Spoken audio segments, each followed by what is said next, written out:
Hi, how are you?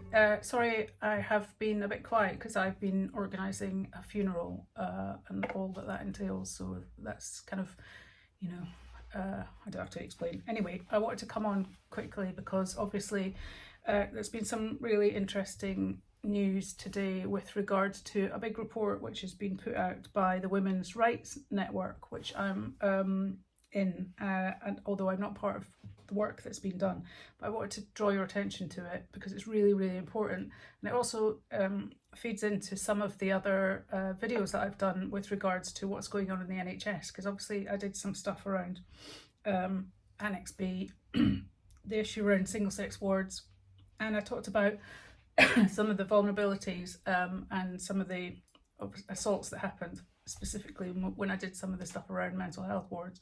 But I just want to talk you through their press release, really, because it's absolutely it's just horrific, and I'll obviously link the report, and I'll just sort of whiz through some of the really important points. The report is called "When We Are at Our Most Vulnerable: The Sickening Extent of Rapes and Sexual Assaults in Hospital" by the very brilliant Professor Jo Phoenix, who's a professor in criminology and the deputy head of a law school at Reading University. And she's absolutely wonderful woman, and I know there was a big team of women who worked on this, who basically put in a whole load of freedom of information requests to a whole bunch of police forces. And I think of the 43 police forces in England, Scotland, Wales and Northern Ireland that they put in, only 35 of them responded. So of the data that they're presenting here, what they're suggesting, what Heather Binning is saying, is obviously that this is the tip of the iceberg, and I think that's entirely correct, that we need to bear this in mind.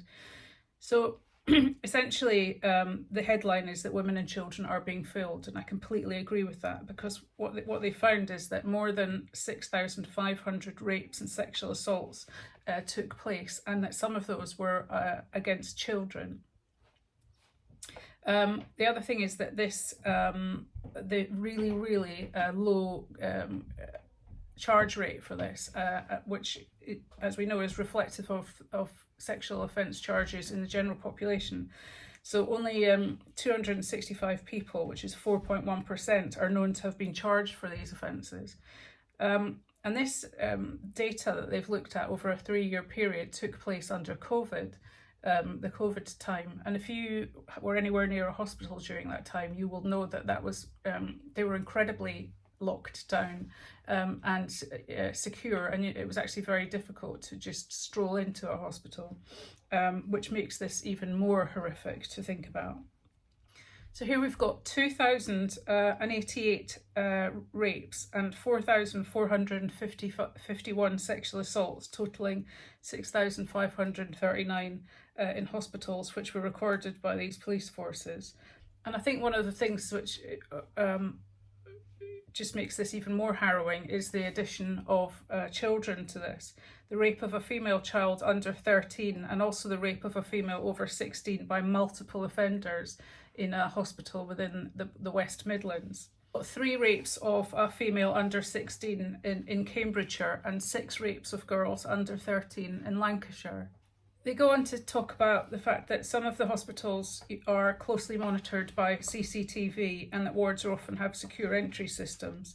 I mean, I don't really know about that, but in my experience, I don't really recognise that as the big story in most hospitals. I think that would be really the minority, but nevertheless, I think that's possibly the case in some circumstances. Basically, in my experience, hospital environments are basically long. If I thought about the most vulnerable place for women and children to be, really, I guess that would be high on my list, because you're talking about long corridors with very few people around often, especially at night. And the security that is put in place within hospitals, you might have a couple of guys, usually, sitting out in their port cabin, or at the front desk, or taking their breaks, maybe off around in the garden, in the car park somewhere. But really, you're talking about really long empty spaces with no one really wandering around. But the other thing about wards is that most of them are not locked, actually. And even if they are, if you think about what's happening within that ward environment, say you've got 3 members of staff on of a night shift, for example, one of them's always really going to be on a break. But if 2 of them are doing something with a patient, you know, changing them, turning them, lifting them, etc., essentially no one's on the ward at that point. They're, you know, say they're off with in a cubicle or wherever. No one's there. It's completely unsupervised. And these ward environments are very, very large, and there's loads of, you know, bathrooms, toilets, places. I mean, they are the ultimate vulnerable spaces, and really they're not secure. Hospitals are not secure or safe places. They obviously had some issues with the data as it came back, because as we know, there's a real issue within both the NHS and police forces not collecting data based on sex properly, and you know, they draw our attention to the fact that this is the tip of the iceberg because of this inadequate information. 7 forces provided incomplete responses, 5 didn't give information on the number of assaults that occurred in hospital wards, and 3 didn't provide information about the number of people charged or given summons. And Heather Binning, who is the founder of WRN, says a charge rate of 4.1% is really appalling, and I could not agree more with her. So Jo goes on to say that the fact, not only is this data shocking, but basically the fact that 95.9% of all the reports were no further actioned or not recorded was truly, adds complete insult to injury. So basically what they're calling for is that they really want the Home Office to step in and take some solid action here. And one of the things that they want is for data to be properly recorded, not only in terms of sex, but also in terms of the location of actual offences, you know, where they took place, what happened, and for this to be recorded properly. They also want the NHS to take their safeguarding responsibilities more seriously and to put in place effective procedures so that staff know what they have to do and how to report these things across the board. They also want the issue of single-sex wards to be addressed and for them to be put back in place so that women and children are adequately safeguarded, because that is a really, really important issue that I've talked about, in depth, and is where the whole Annex B issue comes in, which has completely obliterated single-sex wards, as you know. So obviously this isn't just about patients, this is also about staff. So another recommendation is that they want staff to be adequately protected and considered, within this big melee of their vulnerability with regards to these environments. And the inclusion of recording proper data where this does affect them and crimes have been committed against them. And the final thing that they want to do is for the NHS to review their safety measures with regard to CCTV and also locking wards, etc., door entry systems. And I think that's a very sensible idea.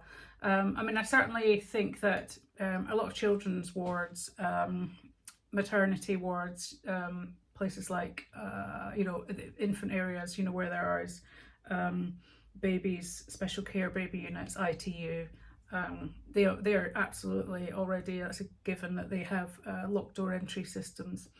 However, one of the things that often happens is that if someone comes out, another person will go in, so they're not completely safe environments. However, the other thing which goes on, I don't, as I said before, I don't actually recognise that a lot of hospitals do have CCTV. There's often also a lot of tunnels which happen across the estate, because a lot of these environments they are old, or they have old environments as well as connecting to new hospitals. And so there's a lot of walking in shady tunnels for patients and staff. I think it's a really serious issue that the NHS has definitely never ever given any consideration to. I think it's really important that all of this report is followed up. I'd really like this to get maximum publicity I think it's exceptionally good work. I'm incredibly supportive of it. I would really like to congratulate the Women's Rights Network and all the women who took part in it. You know, obviously to Heather and to Jo and all the other women who did this and wrote it up. I hope that the NHS takes notice. It'd be great if you could all follow up the hashtags with MPs, etc. Write to them, write to your MP, flag this up with them, ask them to do something about it, ask them to write to the Secretary of State. This is a really frightening business. And I think it's always been an issue, and I think it's escalating, and I think the NHS needs to do something about it and pay sufficient level of attention to improving safeguarding, because they're looking in the wrong direction with regards to their priorities. So yeah.